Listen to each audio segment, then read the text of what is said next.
We tend to think of financial crime as a modern problem.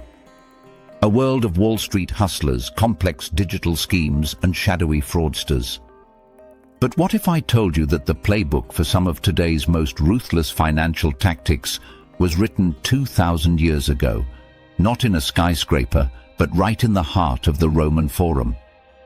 The men who handled Rome's money, the Argentarii and their associates, operated in a complex financial world. While many of their practices were perfectly legal and accepted at the time, they were masters of exploiting loopholes, leveraging debt, and using their connections to enrich themselves, often at the expense of ordinary citizens and even the provinces. In this video, we're going to open their playbook to see the harsh tactics, the clever schemes, and the outright exploitation that made a few men rich and at times shook the foundations of an empire. This isn't just a history lesson. It's a story about greed, power, and the age-old dance between those who have money and those who make the rules. The methods perfected in the shadow of the Colosseum echo in the financial crises of our own time. It's a powerful reminder that when it comes to the art of the deal, there's truly nothing new under the sun. So get ready to step into the world of ancient Roman finance as we uncover how its key players bent the rules of an empire. The world of the Argentarius, masters of the Forum. To understand the system, you first have to understand its players. In Rome, the financial world revolved around a few key groups. You had the Argentarii, the private bankers who were the heart of the system. Their offices, or tabernae, were clustered in the bustling Roman Forum. Then there were the feneratores, professional moneylenders who were often despised for their high-interest loans, and the publicani, wealthy contractors who bid for the right to collect taxes in the provinces. These weren't state-run banks. The Argentarii were private operators who formed their own guilds. They were money changers, they held deposits, and they provided the credit that kept the Roman economy moving. Their account books were considered so reliable that they could be used as legal evidence in court. But the entire system rested on a uniquely Roman idea: fides.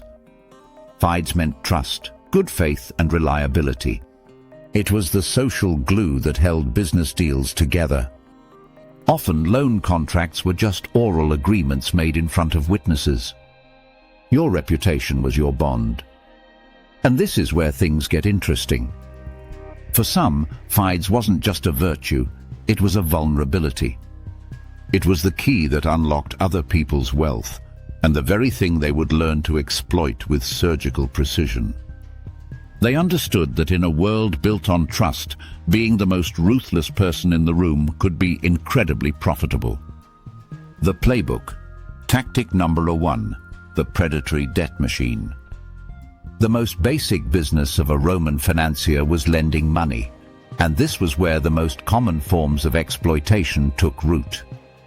Credit was the lifeblood of the Roman economy. Nearly everyone, from a senator funding a political run to a merchant needing to buy goods, used credit. Most loans were short-term, with a standard interest rate of about 1% a month or 12% a year. But that was the official rate. In reality, lenders, especially the feneratores, often charged much, much more.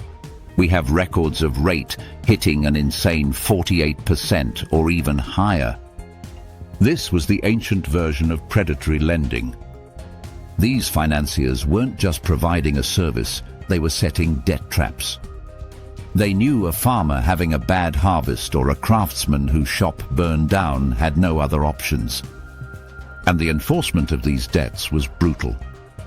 While a law called the Lex Poetilia Papiria had abolished true debt slavery for citizens in 326 BC, the penalties for defaulting were still severe. Creditors could seize all of your property, your land, your home, everything, leaving you and your family with nothing. This created a vicious cycle of debt, where a small loan could spiral into a crushing, unpayable burden. One of the more subtle tactics was a form of patronage that was dangerously close to extortion. A wealthy patron might offer to help a poor farmer who was struggling with his taxes. The patron would register the farmer's land under his own name, claiming it was to better manage the tax burden. But after a few years, the farmer would discover he no longer legally owned his land at all. He had been helped right out of his property. This wasn't just business. It was the systematic stripping of assets from the vulnerable, using the tools of debt and the letter of the law as weapons. The ultimate insiders. Tactic number 2, tax farming and military loans.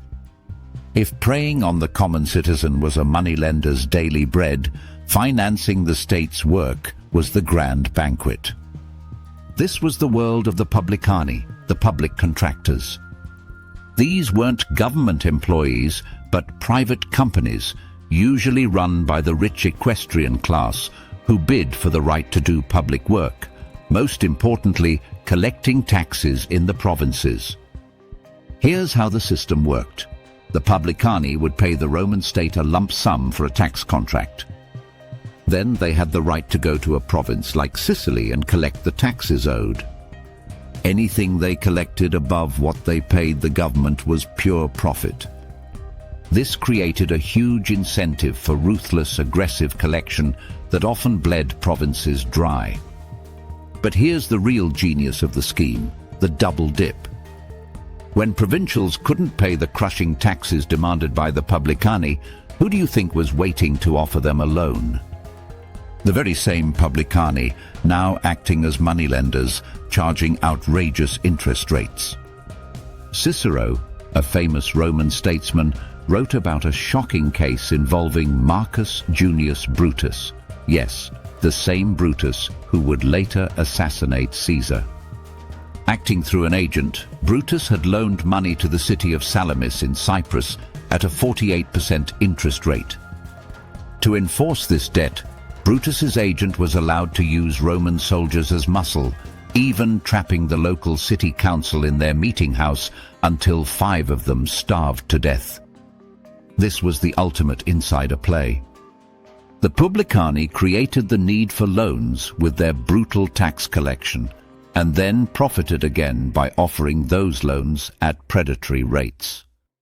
They were basically lending people money to pay back a debt owed to themselves and using the state's military power to enforce it all. The fire sale. Tactic number 3. Rigging the auction block in Rome, real wealth was in land and property. And the fastest way to get property was at an auction. Auctions, however, were a perfect playground for collusion and greed, a place where a connected financier could turn someone else's tragedy into a personal treasure. The most infamous master of this was Marcus Licinius Crassus. His methods were brutally effective.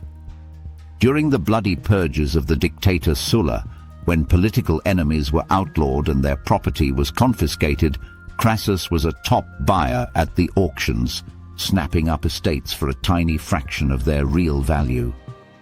But his most notorious scheme involved actual fires. Rome had no public fire department. So Crassus created his own, a private brigade of over 500 slaves trained as architects and builders. But they didn't rush to put out fires. Instead, as a building burned, Crassus would show up and start negotiating with the panicked owner to buy the burning property and those around it. As the flames grew, the price went down. Only after the owner agreed to sell for a pittance would Crassus's men get to work. Though this was an incredibly exploitative practice, it wasn't technically illegal at the time. The argentarii were crucial to these schemes. Auctions required cash and fast. Bankers known as coactores argentarii specialized in financing auction purchases. They provided the money for men like Crassus, allowing them to corner the market on distressed assets.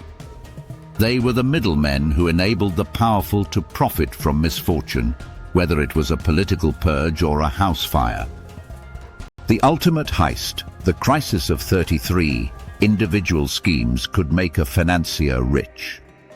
But when their collective greed and risk-taking spiraled out of control, they could trigger something far bigger, a crash of the entire Roman economy. And that's exactly what happened in the great financial crisis of 33 CE under the Emperor Tiberius. The crisis began when an old law passed by Julius Caesar was suddenly enforced. The law required wealthy Romans to invest at least 2/3 of their money in Italian land. It had been ignored for decades, but when the court started enforcing it, panic spread. Nearly the entire senatorial class was in violation of the law. To comply, these wealthy lenders all needed cash at the same time to buy land. To get that cash, they all started calling in their loans at once. This created a massive credit crunch. Money just seemed to vanish from the economy. Debtors, forced to repay their loans instantly, had to sell their own property, mostly land, to find the money. As the market flooded with desperate sellers, land prices plummeted. And this is where the creditors saw their opening.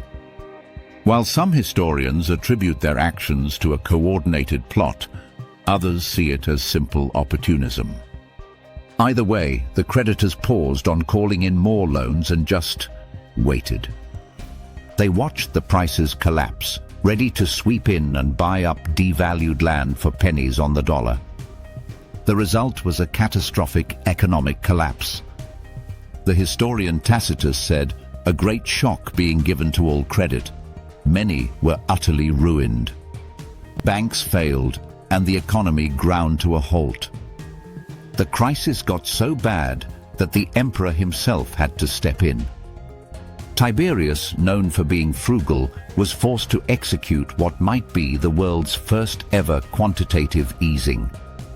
He pumped 100 million sesterces from the imperial treasury into reliable banks to provide 3-year interest-free loans to landowners in distress. This massive government bailout was the only thing that stopped the panic. The crisis of 33 CE is the ultimate example of the financial system's power.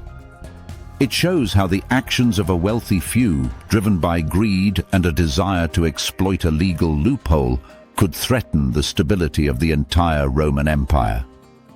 From the predatory loan that trapped a farmer, to the insider deals of the tax-farming publicani, from the fire sale auctions of Crassus to the systemic meltdown of 33 CE, the story of Roman finance is a story of ruthless opportunism.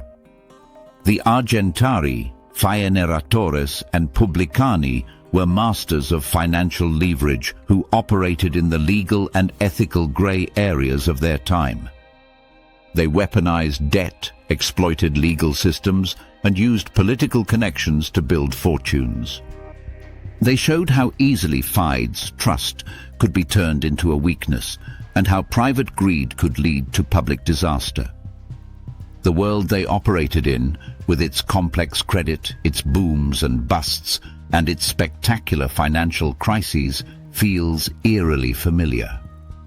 It's a powerful reminder that the struggle between financial exploitation and regulation is as old as money itself. The names change, the technology changes, but the fundamental plays, perfected in the Roman Forum 2 millennia ago, are very much still with us. If you found this look into the dark side of Roman finance interesting, be sure to like this video and subscribe to our channel for more stories from the ancient world. Let us know in the comments which Roman tactic you found the most shocking. Thanks for watching.